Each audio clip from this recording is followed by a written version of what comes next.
4 महीने, only 4 month is remaining for your board examination preparation for any subject, ICSE class 10 and ISC class 12 2024।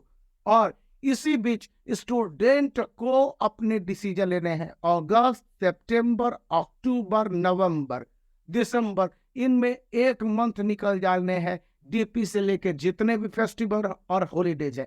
आप serious है अपने board examination को लेकर? नहीं है तो यह वीडियो सबसे काम की है, क्योंकि पिछले दिनों एक नेशनल लेवल का सेमिनार हुआ और उसमें साफ साफ बताया गया, देश भर के बड़े बड़े स्कूलों के प्रिंसिपल ऑनलाइन और ऑफलाइन दोनों शामिल थे।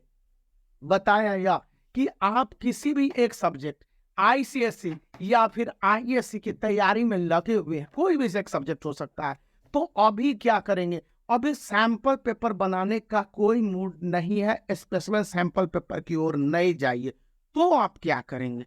सबसे बड़ी बात है कि आप उसके सिलेबस को देख लेते हैं। बहुत स्मार्ट हो गए, सिलेबस अच्छी तरह से जान रहे होंगे और सैंपल पेपर को भी आपने डाउनलोड कर लिया होगा। तो उसमें जो सेलेक्टेड चैप्टर, जैसे ज्योग्राफी में आपको केवल 5 चैप्टर पढ़ने, तो 5 चैप्टर को लॉकडाउन तो कीजिए। लॉकडाउन करने का मतलब आप उसको लॉक कीजिए और अपने प्रिपरेशन चार्ट उसमें डाउन अप एंड डाउन करके रख लीजिए। अब दूसरी बात हो जाती है कि उसकी तैयारी कैसे करें। तो उसकी तैयारी 2 तरह से करनी होती है।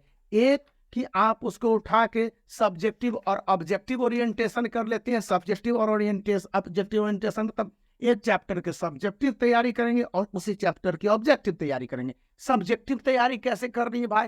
तो सब्जेक्टिव तैयारी और ऑब्जेक्टिव तैयारी से पहले पूरे चैप्टर को अच्छी तरह से गो थ्रू कर लीजिए, समझ लीजिए कि वो चैप्टर क्या है। एक बार पढ़ लिया, 2 बार भी पढ़ लिया। मैथमेटिक्स के लिए एक अलग से वीडियो मैं बनाने जा रहा हूं, क्योंकि फिजिक्स के लिए अलग से वीडियो है। तो यहां पर है कि यदि उस चैप्टर को पढ़ लिया, तो उस चैप्टर को पढ़ने के बाद आपने कौन कौन से कोर या की पॉइंट्स निकाले हैं। हिस्ट्री, सिविक्स, ज्योग्राफी या फिर इकोनॉमिक्स के अलावा जो पीएचई है या फिर अन्य सारे सब्जेक्ट हो जाते हैं, जैसे कंप्यूटर एप्लीकेशंस है, तो वहां पर इंपॉर्टेंट पॉइंट्स को निकालने हैं। अब इंपॉर्टेंट पॉइंट्स को निकालने के बाद सब्जेक्टिव और ऑब्जेक्टिव उन्हीं को कन्वर्ट करने हैं। जहां पर फैक्ट होंगे, मतलब कि तथ्य, तो उसको आप ऑब्जेक्टिव में कन्वर्ट कर दीजिए। सब्जेक्टिव में उसके कॉज आ जाएंगे। इसी तरह से कंसेप्चुअल क्वेश्चंस है तो चार्ल्स डार्विन की थ्योरी है, कंसेप्चुअल क्वेश्चंस है तो उसके आधार पर आप जो भी क्वेश्चन है सब्जेक्टिव और ऑब्जेक्टिव दोनों ही बना लेंगे। इसी तरह से लाइफ प्रोसेस है कि किस तरह से लाइफ का जो चेंजिंग और डेवलपमेंट हो रहा है बायोलॉजी में, तो उसको लेकर है। मेंडल का लॉ है, तो उसको भी अच्छी तरह से समझने के बाद जो उसके क्रोमोसोम पार्ट्स है, ऑब्जेक्टिव और सब्जेक्टिव दोनों बन सकते हैं। वहीं पर ये सब्जेक्टिव तैयारी ज्यादा होगी। यहाँ पर क्लेवर पार्ट ये है कि अभी आपके स्कूल चल रहे हैं, तो वहां पर अपने टीचर से क्यों नहीं पूछते हैं कि सब्जेक्टिव क्वेश्चन ज्यादा आएंगे यहाँ से कि ऑब्जेक्टिव का क्वेश्चन, और कैसे सब्जेक्टिव पर डील करें, कैसे ऑब्जेक्टिव पर डील करें। ये स्कूल में ही बताया जा सकता है, ये कोई कोचिंग नहीं बताएगा, क्योंकि बोर्ड एग्जामिनेशन के लिए टीचरों को नोटिफाइड करने का काम शुरू हो चुका है।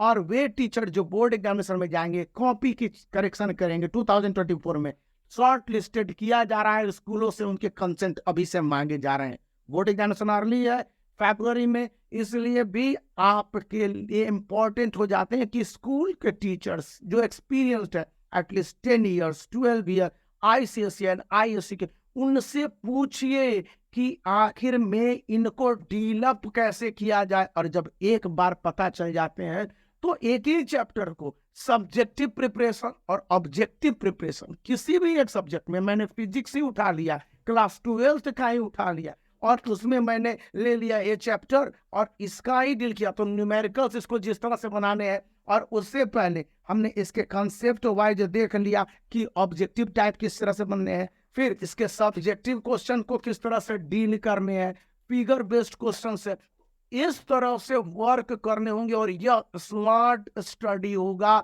जहां पर कि आप 4 आवर से 5 आवर और डे सेल्फ स्टडी को देंगे और अप टू द बेस्ट 95% से ऊपर के मार्क्स आपके होने हैं। और यह डिसीजन है, लेना भी है यदि थोड़ी सी नजरअंदाज कर रहे होंगे कि अभी तो बोर्ड एग्जामिनेशन दूर है, तो आपके लिए वार्निंग और जुलाई एंड और अगस्त के शुरुआत में यही है। तो आप इस वीडियो को लाइक कर सकते हैं, चैनल को शेयर और सब्सक्राइब